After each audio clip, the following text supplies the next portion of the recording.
मध्य प्रदेश में जनसेवा मित्रों को लेकर के है, लगातार इनकी अनदेखी हो रही है। अपनी मांगों को लेकर इनके द्वारा लगातार विरोध प्रदर्शन किए जा रहे हैं, लेकिन इनकी कोई सुनवाई नहीं हो रही है। इन्हें सेवा में रखते समय 8,000 रुपये प्रतिमाह मानदेय देने की घोषणा भी की गई थी, लेकिन वर्ष 2023-24 में हुए विधानसभा चुनाव के बाद से लगातार इनकी अनदेखी हो रही है। बिछिया विधानसभा क्षेत्र के विधायक नारायण सिंह पट्टा ने एक बार फिर से इस मांग को उठाते हुए विधानसभा के शीतकालीन सत्र में बताया कि प्रदेश के जनसेवा मित्र इन पढ़े लिखे युवाओं का सरकार ने चुनाव के समय में भरपूर उपयोग किया, किंतु चुनाव के बाद इन युवाओं पर ध्यान नहीं दिया जा रहा है।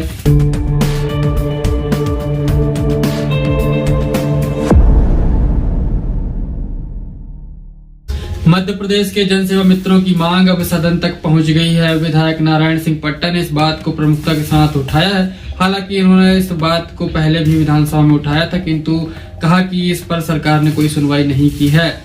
बिछिया विधानसभा क्षेत्र के विधायक नारायण सिंह पट्टा ने एक बार फिर से इस मांग को उठाते हुए विधानसभा के शीतकालीन सत्र में बताया कि प्रदेश के जनसेवा मित्र इन पढ़े लिखे युवाओं का सरकार ने चुनाव के समय में भरपूर उपयोग किया, किंतु चुनाव के बाद इन युवाओं पर ध्यान नहीं दिया जा रहा है। इनके साथ धोखा किया गया है। बताया कि आज यह युवा बेरोजगार हैं, कई सारी समस्याओं से जूझ रहे हैं, सरकार इन पर कोई ध्यान नहीं दे रही है।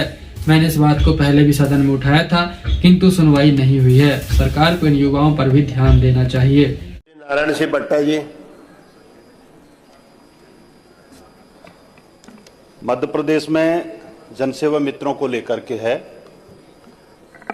कि इनकी नियुक्ति शासकीय योजनाओं को जमीनी स्तर तक पहुंचाने के लिए पूरे प्रदेश में लगभग 9,300 शिक्षित युवाओं को जनसेवा मित्र के रूप में सेवा में रखा गया था।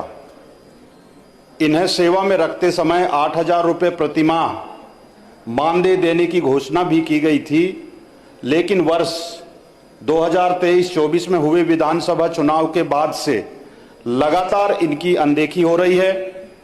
प्रदेश के ये 9,300 शिक्षित युवा अपने भविष्य को लेकर अत्यधिक चिंतित हैं। इनके समक्ष अपनी जीविका चलाने का गंभीर संकट खड़ा हो गया है। अपनी मांगों को लेकर इनके द्वारा लगातार विरोध प्रदर्शन किए जा रहे हैं, लेकिन इनकी कोई सुनवाई नहीं हो रही है। इससे सभी 9,300 शिक्षित युवाओं को और उनके परिवारजनों में सरकार के प्रति अविश्वास है। मैं चाहता हूं कि इनकी जो की गई घोषणा उस पर सरकार अमल करे। इस प्रकार मेरी शून्यकाल की सूचना है। धन्यवाद।